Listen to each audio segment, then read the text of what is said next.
Hello and welcome to Smith Family Gaming. I'm Zane, your host, and Kandace is here today. And so you know what that means. We're going to have a tutorial video / review. So today for our tutorial we are doing Overboss, which is a great game. We've played it a couple of times. Hopefully this time we've got it this kind of down pat a little bit. We got a new tripod, so it's going to look a little different, and hopefully it'll really help out with the video process of this. So we're going to move the camera around to the table and we'll all take a look. First we're going to explain the setup of Overboss. So each player is going to take a player board, and you'll want to start out with the 3x4. On the back there is a 4x4 if you want to do a longer game. But we're going to start out with the 3x4. And then to set up, you're going to use the terrain cards, the terrain selection cards, which these are right here. And it says that you can do them randomly or pick the 5 that you want to choose, but you'll only do 5. And it suggests to use swamp, cave, forest, camp, and graveyard when you're first learning how to play the game. On each of these terrain selection cards, it lists on the bottom the 12 terrain tiles and the 10 monster tokens and the crystals that match. You're going to select them along with 8 dungeon tiles, 7 portal tiles, and 6 mini boss tokens. Sorry, 7 portal tokens. So I've already shuffled all these up, and I've got a whole bunch more over here. But I've set them off to the side for now just to show you. So these are tiles that you'll just shuffle around the table and then stack them up. And then all the tokens that match along here, the crystal tokens and your portal tokens, the mini boss tokens, and your monster tokens are all going to go in this handy little bag and be shook up. So that is the setup. To explain the tokens, you have, I forgot to line them up. So you'll have camp, and these are the mini boss. They'll have some type of number down below it. These are what your crystal tokens are going to look like. And there'll be 1 for each of the card that's in there. And then these are the portals. So this is an open portal. And when you select this during the market phase that we'll discuss later, it's going to go down in your graveyard to be used as a different action during the game. Crystals also go down to your graveyard, and they'll be used in the scoring points at the end of the game. So you'll turn all the tiles face down and shuffle them up, and then you'll place all the monster, crystal, portal, and mini bosses in the token bag, and then you'll set up your market. And how you set up your market is you'll move these off to the side because you no longer need them since we're already set up, and you'll place 4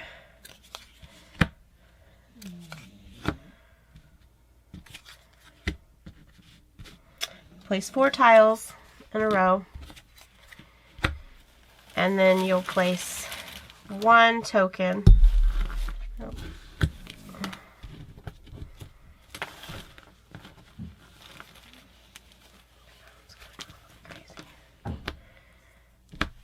Down below them, and they're done randomly.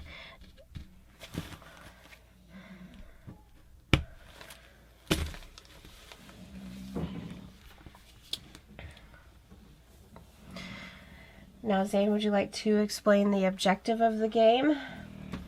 Yes, the objective of the game is to take your tiles and put them on your board and get them placed to score the most points. And we'll talk about scoring points later. In order to win the game, you're going to have the most points. So you're going to need to know some point scoring opportunities and some strategies before you select your choice from the market. We're going to start with the terrain tiles to show you how you can score with the terrain tiles. So this swamp they all have a base value of 1. And if you look down here at the very bottom, it will show you that it is 1 point just for having it on your player board. If it is connected to another swamp on the edge anywhere, it's an additional point. If it's also connected to, let's see the board here, a water section, it's an additional point. So each of the tiles shows you it within itself how to score. This one right here, the slashes in between show you the number of them. So if you have 1 forest, you get 1 point. You have 3 forests on your player board, you get 3. 3, you have 6, 4, you have 10, and then the highest you can get possibly is 15. So if you have more than 5 forests, you still just get 15. This one is the camps. Nope, that's not the camps. This is the caves, sorry. So the caves, the way to score extra points on placing the caves on your player board is to be next to the mountain, which is the rocky looking section of the player board. And you get 2 additional points. Here is the camps. The camps, they are based on their flag color. This means unique camp. So we don't have another one out, but there's different colors like red. I think there might be white. Yeah, there's white flag, orange. And if for each unique one that you have on your player board, you score the same way you would when you did the forest. See how it's similar with the slash in between. 1, 4, 9, and 16. So and the other ones that we don't have up here is the graveyard.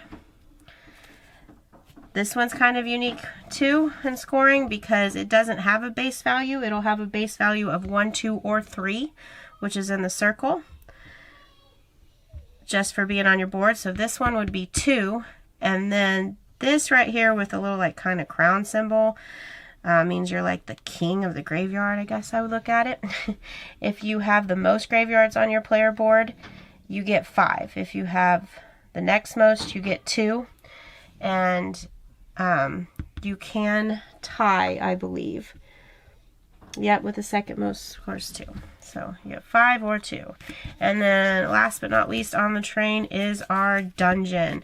So the dungeons, this is where you need to be strategic because it has a base value of 1, but then it is +1 for each different terrain on it. So you might not want to put it beside it. You might not want to put it in the corner of your player board because you're going to want to leave room to try to put different ones on it. So if this is the top of the player board and you have it like this, you're going to have 4 points total because you have 3 on each side. But if you happen to put it down a little further so that you can make room to put a different one on each edge, then you'd get a total of 5. So you can get a total of 5 points on that one. So that is the terrain tiles. Now we need to talk for points opportunities.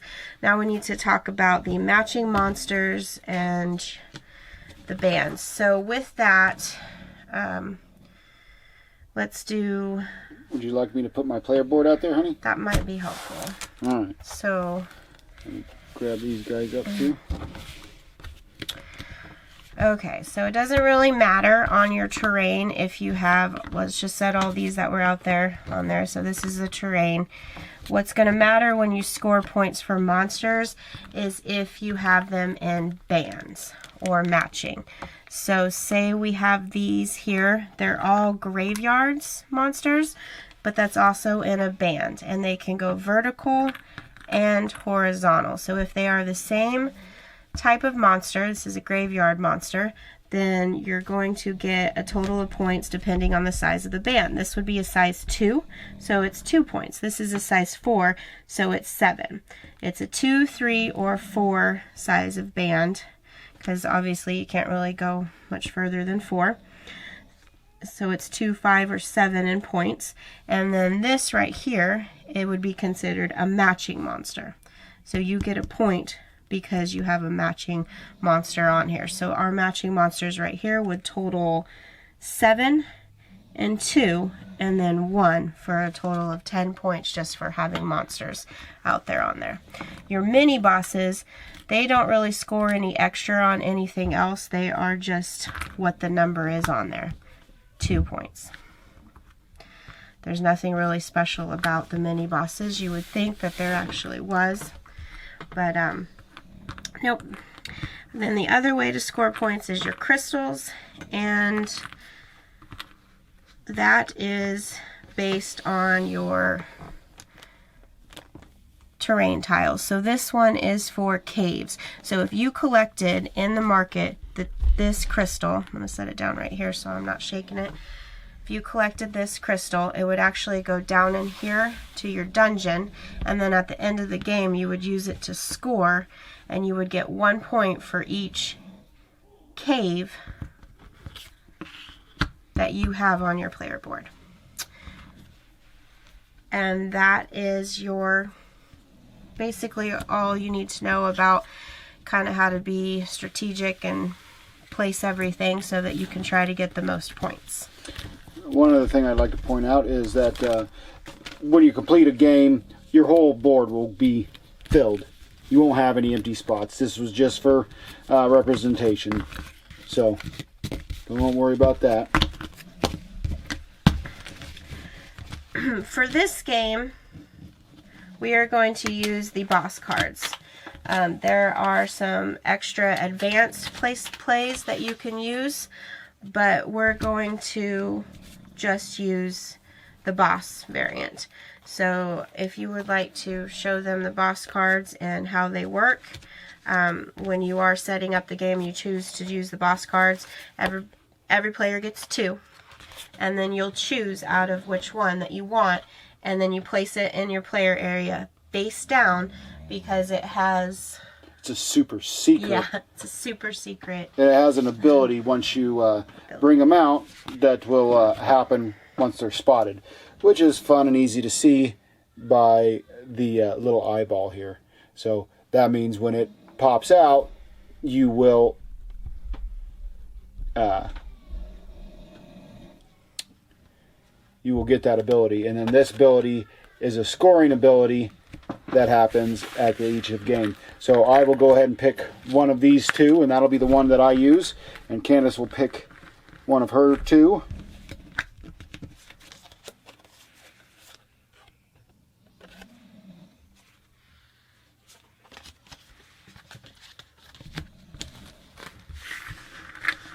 Okay, and then we're going to move on and show you what a turn consists of, which is draft and placement. Okay, so a turn consists of draft and placement, and then refilling the market, and then the next player goes. The player drafting will always have 4 choices, and right here, these are our 4 choices. Once again, the swamp, the forest, a camp, and a cave. So when you make your selection, you will take the terrain and the monster, mini boss, portal, or crystal that is below it. So if there was a portal out here, it's going to go in your layer, which in the 3x4 board there's a section at the bottom of the board where you can place it. If you're playing with a 4x4, it says just to set it off to the side of your board, like that is your layer. So crystals and portals go in there. And as we explained, crystals will give you points at the end of the game. Portals, you can use them during your turn. You would turn them over so that the green side is face down in your layer to say that you've already used it. And it allows you to move 2 monsters. So here we go. We're going to start by taking a first turn and a second turn to show you how a turn order consists of. So I'm going to start by taking the swamps. It's always kind of a good thing for me to start out with because I've got a lot of edge space where I could get the extra point with waters. So I'm going to go ahead and put it over here, which means I have to take the mini boss. Now, I also took that one because it had a mini boss so that I could explain where these go. These always have to go, your mini bosses and monsters always have to go into an open terrain. if you had a crystal or a portal that you selected that went into your layer, then the terrain piece is going to go onto your board and have an open space. And so that's what it's meaning by that. You can put the monster or mini bosses in any open terrain on your board. It does not have to go on the one that you put it on. And then we can explain later about ways that you're able to move those monsters to help out the bands. So to refill it, you just grab another terrain tile, randomly choose one out of the bag, your tokens, and then place it back down, and then it would be Zane's turn. Now it's my turn, and I'm awesome. So I'm about ready to destroy my wife in this game. It's going to be amazing. So yeah, these first couple of turns, you're gonna put, unless you grab, a portal or a crystal right off the bat, which you can, but it doesn't happen quite often. You're definitely going to be putting whatever you get in the thing, in the token that you pull up. So for me, I think I'm going to look at my card again. Okay, that didn't really help me out. But I think I'm going to go ahead and I'm going to take this other boss monster, or mini boss, and it doesn't really matter. So I'm going to try to put him not close by some mountains. That way I can still possibly, I have a lot more water for swamps, so we'll put it there. And then we'll refill, and Kandace will grab me a new monster token or whatever token could be. And I do want to make note also that just made me think of it while Zane was talking about where to place his. The player boards are the same, so that is one thing that could probably make it challenging, that we could suggest to maybe make as an expansion, is to have some different player boards. But as you can see, I mean, if I lay mine on top of his, it's the exact same edging and borders. So they're on the scoring sheet. It's real handy because it lists your 5 terrains here, so I usually just write them out onto the thing, and then we'll start by scoring those and scoring our dungeons, how many points we got, and then we'll go on to our mini boss points, crystals, matching monsters, bands, and then what our boss card says for the scoring, and tally them up. So we might just... You could probably just write winner in right here. Okay. Smart. Cave, swamp, camp, forest, and what was the other one? Cave, swamp, camp, forest, graveyard. Yeah. Okay. All right. So when we start with the caves, as you remember, they have 1 base point plus 2 if it was by a mountain. So I have 2 caves, and I have both of them by a mountain. So each one of those tiles is going to give me 3. So that's 6. How many do you have, Zane? I also have 6. Ooh. Okay, and for the swamp, how many do you have, Zane? I have. Okay, now see, on my swamps here, I've got 3, 6. Those are graveyards. Oh. I got you there. Okay. I don't even know That's what I'm talking about. That's why I said, how many do you have, Zane? Because you didn't have any. Clever. Okay. We're editing that out. We have, I have 2 swamps, and both of them are by water, so they get the extra point, and both of them are by swamp, so they get the extra point. So each one of them is going to get me 3, so I have 6. And Zane has 0. Once again, that was 0. Moving on to camps. Unique camps. I have 2 unique camps, so that is 4 points. You didn't, nothing special about where they're placed in this one. And I have 3 unique camps, which is a total of 9. So Zane has 9, and I have 4. For forest, that is the one that's similar to camp, but instead of unique, it's just however many forests you have. I have a total of 4 for 10. I have a total of 1 for 1. For 1. Are you sure you wanted me to write winner in there? Yeah, okay. Don't worry about it. Now the last one is the graveyards, and Zane does have me there because he has 4 graveyards, so he's automatically going to get 5. But since there's only a 2-player game, I'm going to get the extra 2 just by having 1.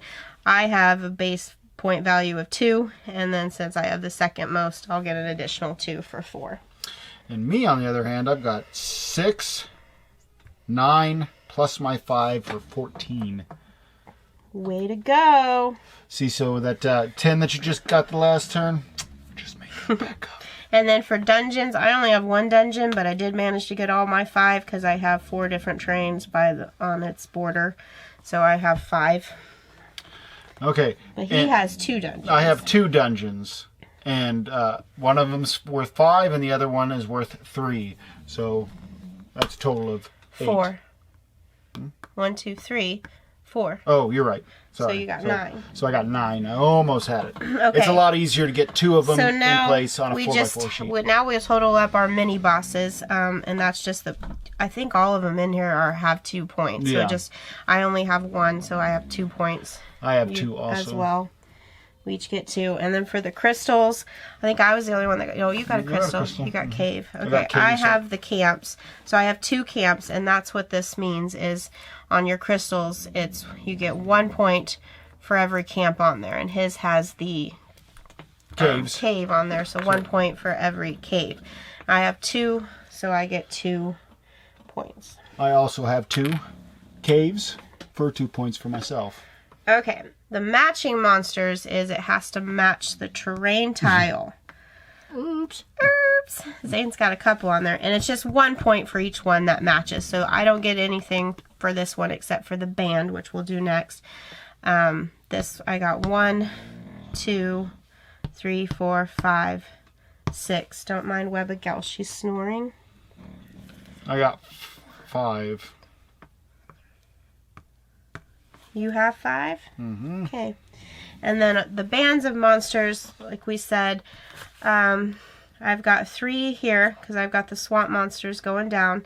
Doesn't matter if they're matching the terrain, they just have to be in what they call a band, going vertical or horizontal.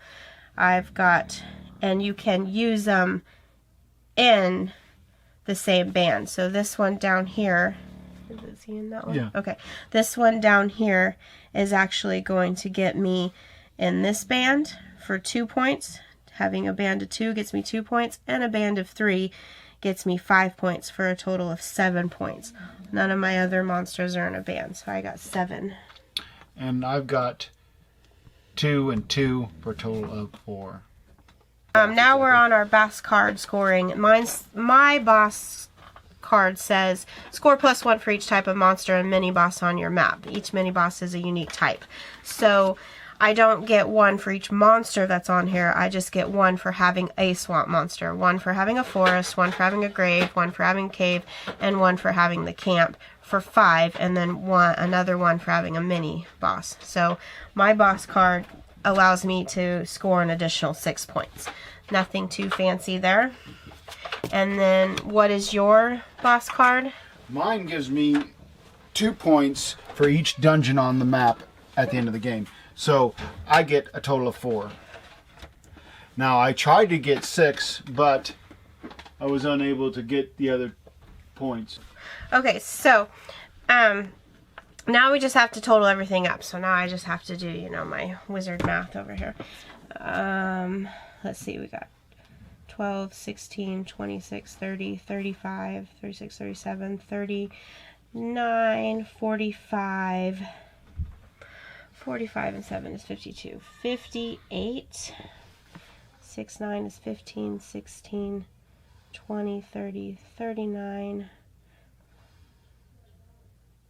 41, 43, 43 and 5 is 48, 52, 56. Whoa, that was a close game. 56 to 58. Let me add it again just to make sure. 15, 16, 20, 30, 39. She stole from me. 39, 41, 46, 50, 56. This is 10, 20. Wow. Yep, 10, 20, 30, 35, 45, 55, 58, 56 to 58 on that scoring pad. Whose name is that has the most points? And you told me to put winner on your side. Hey, everybody saw, and I got visual proof that you cheated. How did I cheat? Okay. So that is a really quick playing game. I'm sure that we will edit some of our gameplay out so you don't have to watch us play the entire game, but it is very quick play. We're already done, and we have some reviews to do about it, so we're going to finish up real fast with just a couple pros and cons of the game. And I know that Zane said this before when we did sit down and try to do this one other time before, but we were all over the place, and I just said that we needed to redo it. But before he puts all these away, this was one of our biggest cons. It's kind of hard to really get them shuffled up, and because there's so many of them. And then when we stack them, we had to stack them in 3 piles off to the side, and then we're just kind of randomly grabbing them amongst them, which is fine because they're supposed to be random, but that kind of needs to would be nice to be a little bit different somehow. I'm not sure how they would change it though. Maybe a bigger bag is the only thing I can think of, is a bigger bag just to hold the tiles in. That way you could shake them all up. Yeah, you could do something like that. I would say that my pro of the game is the fast gameplay. By the time we got it set up and began to play, explain some of it on our tutorial video, and then started to play it, we probably were done in 20 minutes. I mean, it's a very quick gameplay, and I like the longer games. They are fun and they can get pretty epic, but I'm about to have to go upstairs and deal with my soon-to-be 11-month-old, and that is why I started liking the faster games a little bit more, because we can get through them while they're taking a nap or after they go to bed and I'm tired but yet want to play a game. So this is that's a big pro for me, and I do like the theme of it, and the artwork's really cute. Like, I like looking at the little swamp witch there. She's kind of cute. She's kind of cute, and I like the feel of it. It definitely is fun for me because I liked Boss Monster, and it was made by the same people. Yeah, it's made by the same people, and it's kind of got the same feel. Yes, but instead of just having the cards, you're actually trying to be a little bit more strategic about it, and I enjoy it, and I give it 2 thumbs up. I really enjoy the game also. I think it's probably one of my favorite games. I do like the aesthetics too, because I grew up playing Legend of Zelda, A Link to the Past, and it's I won't ramble. Thank you, honey. And she left. And I really like the artwork, so it's very reminiscent of that Link to the Past, and I really like that. So that's helpful for me. And same thing with Boss Monster, the original game. It was very old school Nintendo, and I don't see that there's going to be a big problem with fatigue in it. So a lot of games, you get a little bit of fatigue, and after so many times, you're like, I'm done. This game ain't that much fun. Blah, blah, blah, blah, blah. I don't feel that you're going to get that with this game. I figure that it's got a lot of replay ability, and it's also a lot of fun. And the way that, at least the way they did with Boss Monster, is they had a lot of expansions for it. So I imagine they're going to have a lot of expansions for it. My number one thing about this game, which I love about it, is this. Okay? Every game ever made needs an organizer. I imagine this empty spot here was for the Kickstarter that I did not get to be a part of, but just the organization of this, it makes taking the game apart, putting it back together, all that stuff fly by really fast. Instead of being like, oh well, gosh darn it, I got to do this or got to do that, I got to pick this up, I got to do that. No, it's already picked up. It all goes in its place. It's all got a nice place, and luckily for me, maybe it's got a little bit of some space for some new expansions. At least that's what I'm hoping that they're for. And then it's got this top, which I don't even know what half of this room up here is for. I mean, what goes in here? Is it all the stuff that I didn't get because I'm not cool and didn't get the Kickstarter edition? Could be. But that's okay.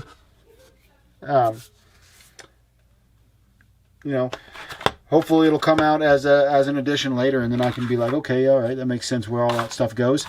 Anyway, really like it. There's a lot of bosses that you can choose from, and every one of them has a different ability, so that's always good there too. And my wife is right. I apparently started rambling. So we'll turn it off. Thanks for tuning in and watching. And don't forget, if you like our videos and our reviews and everything else, make sure that you like or subscribe, share with your friends. That way we can keep making awesome videos. And thanks a lot for watching, and we'll catch you next time.